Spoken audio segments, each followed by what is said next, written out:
I can't see her doing something like that. She's super intelligent. I can't.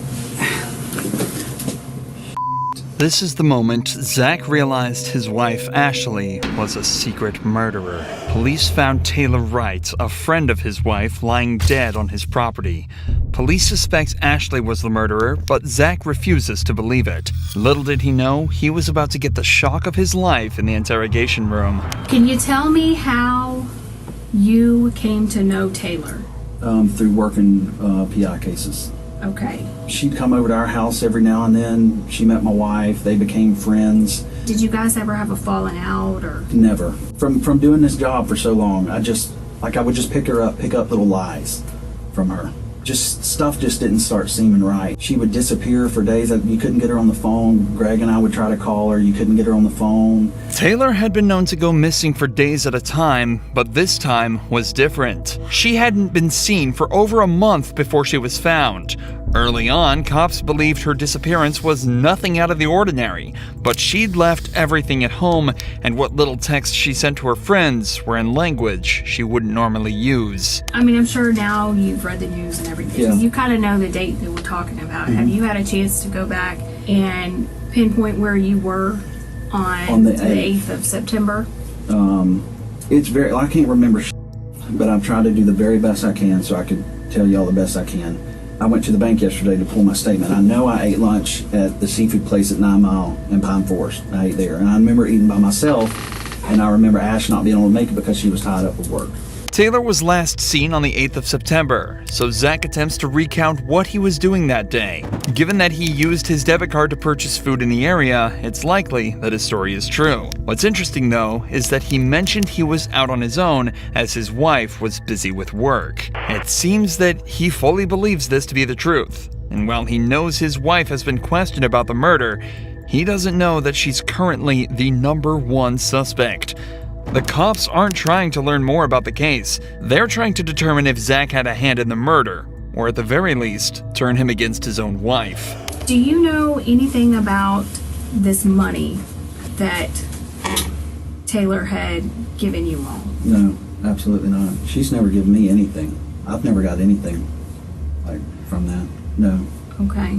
Do you know anything about your finances? No, to be honest. I give her when I work a case or and I got a settlement from my attorney, I hand it straight to Ash. She takes care of everything. The money the detective is referring to here is a sum of $34,000 that Taylor had given to Ashley for safekeeping. Taylor was going through a divorce and wanted the money away from her own accounts. But instead of putting it in a safety deposit box as promised, records show Ashley put it into her own accounts. By the time Taylor wanted it back, she'd already spent all of it. Coincidentally, Taylor only asked for it back on the 8th of September. If it's not already obvious by now, Zach is a very caring person who obviously trusted his wife a lot.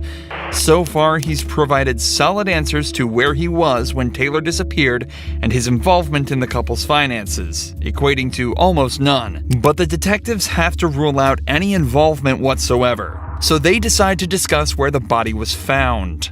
The property up on Britt Road, and that's owned by her aunt and uncle. Have you ever been out there? Yeah. When's the last time you think you were out there?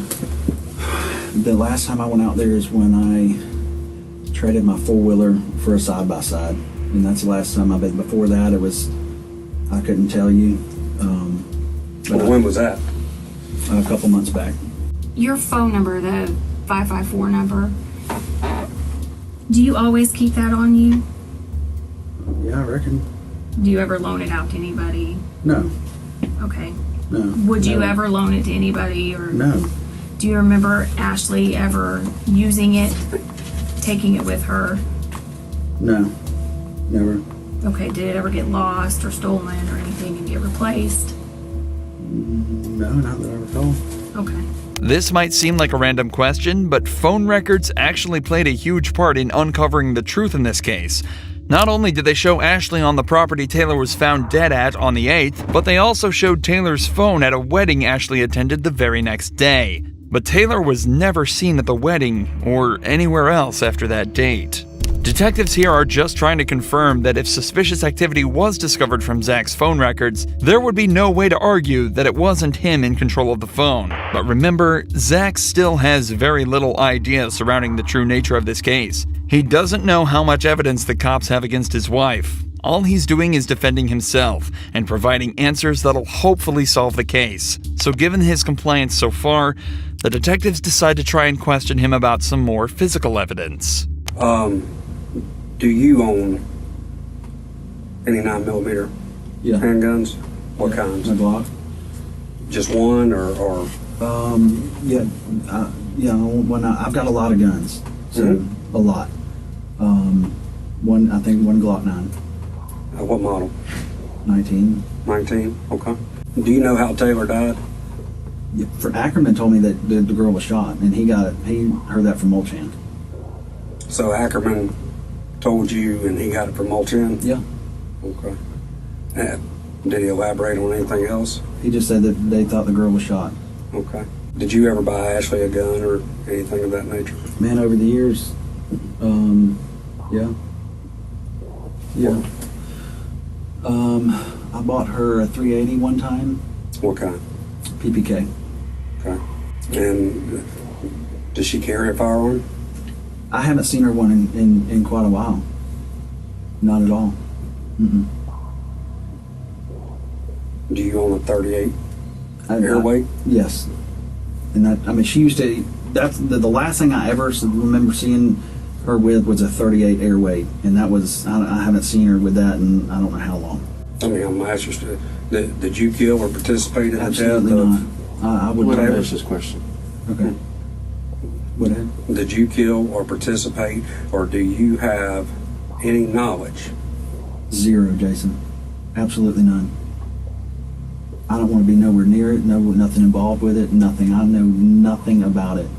The detectives are now trying to ramp up the pressure slightly. Zach has seemed extremely comfortable up to this point, and they're likely just trying to test whether that's because of the more casual nature of the interview so far, or if it's because he genuinely is innocent. However, Zach stays calm, and his body language confirms this. As the pressure mounts, Zach doesn't lean back, cross his arms, or really become closed off in any way as a guilty person may. Instead, he leans forward, maintains eye contact, and his statements are clear and concise. His posture here is one of confidence and cooperation. His feet are flat on the ground, and he's leaning towards the detectives, proving that he feels safe around them, and that he's got nothing to hide. In fact, this is just one of two different positions Zach has assumed throughout the interrogation. The other being a more casual, upright position with his hands and legs open. Zach is doing everything he can to appear innocent, and yet the pressure continues to mount. What do you think happened to Taylor? I couldn't tell you, Jason. I mean, I don't know.